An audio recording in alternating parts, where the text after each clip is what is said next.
Well, hey there, dragons, and welcome to this instructional video for Lesson 2, Part 1, Sole Proprietorships. The main idea behind this economics lesson is a sole proprietorship is a business owned and operated by one person. With that in mind, by the end of watching this video, you'll be able to describe the advantages of establishing a sole proprietorship and describe the disadvantages of establishing a sole proprietorship. Now that the outcomes for this lesson have been shared with you, let's get started.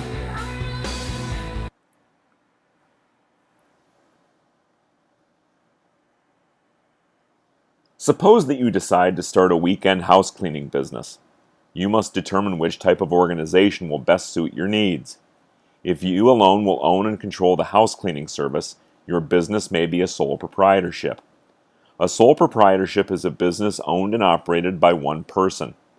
The sole proprietorship is the oldest, simplest, and most common type of business organization. What kinds of businesses are typically organized as sole proprietorships? The financial resources available to one person often are limited.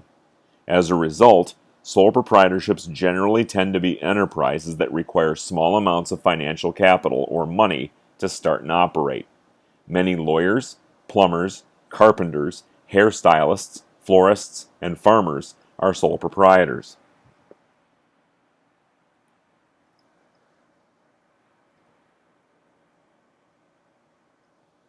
Why might someone choose to organize his or her business as a sole proprietorship? There are a number of advantages to this type of business organization: ease of startup, full control, and exclusive right to profits. The chief advantage of sole proprietorships is that they are easy to form. Sole proprietorships require fairly small amounts of financial capital and involve few legal considerations. For example, to start your house cleaning business, you would not need to file complicated legal documents with your state or federal government. Some legal and governmental restrictions, however, do affect sole proprietorships. Like all businesses, sole proprietorships must observe zoning laws. Zoning laws specify the areas of a city or county where various types of business activities can be pursued. For example, zoning laws in your neighborhood may not permit you to operate your business from your home. In addition, sole proprietorships may have to obtain city and county licenses before opening their businesses. Some professionals, for example, doctors, child care providers, and hairstylists, also must be licensed by the state. A second advantage of sole proprietorships is control. While the operation of a larger firm often requires extensive paperwork or group decisions, a sole proprietorship can act quickly to correct problems or take advantage of opportunities.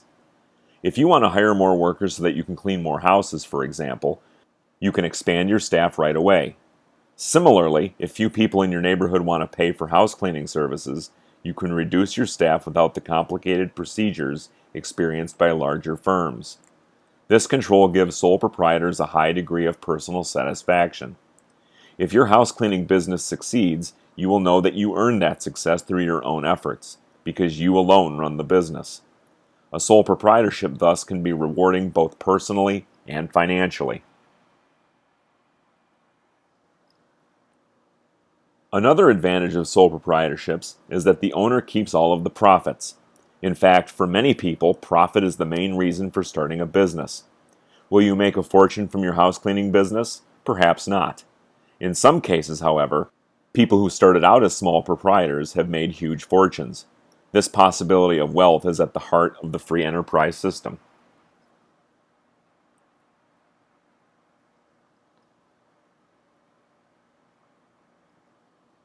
Although sole proprietorships have some appealing advantages, they also have several disadvantages.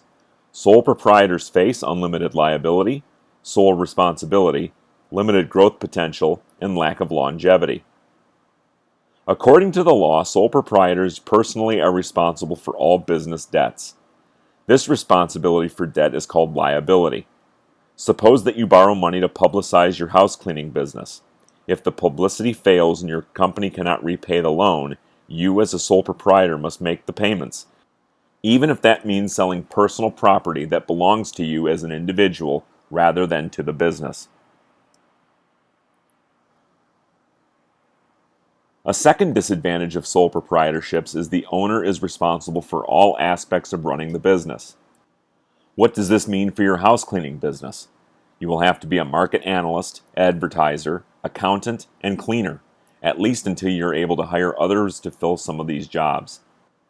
With so many job requirements, you will need to have skills in many different fields. Even if you hire people to fill these positions, you must check their work if the business is to be successful. These demands on your time and energy may create frustration and reduce your sense of satisfaction and accomplishment.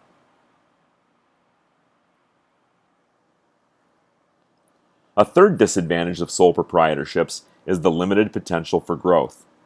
You probably will start your house cleaning business by using your savings or borrowing a small amount of money. To guarantee repayment, a bank or other lender often will require you to put up collateral, anything of value that a borrower agrees to give up if he or she is not able to repay a loan. Sole proprietors generally have limited collateral, which may include the business itself, supplies and unsold merchandise, and even their homes and other personal possessions. Like other businesses, sole proprietorships need financial capital to make improvements and to expand their companies. Creditors, however, usually will not lend money that exceeds the value of the borrower's collateral.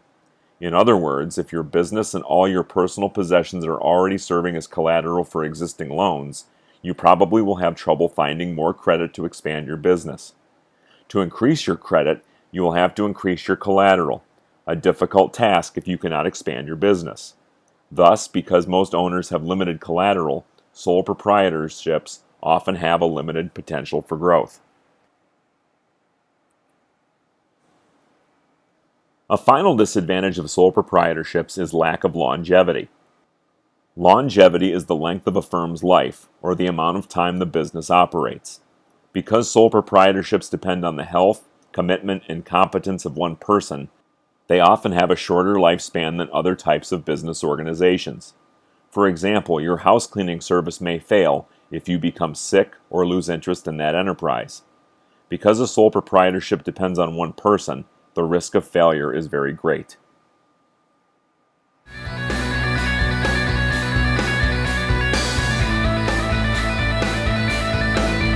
So there you have it with Lesson 2, Part 1, Sole Proprietorships.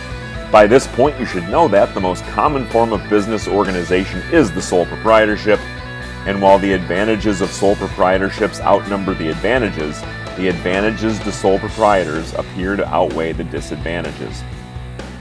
Don't forget to subscribe to my channel to have the entire catalog of economics videos available at your fingertips. Click the subscribe button and then click the follow bell to receive notifications as to when the channel is updated. Thanks for watching, and I'll catch you in class, Dragons.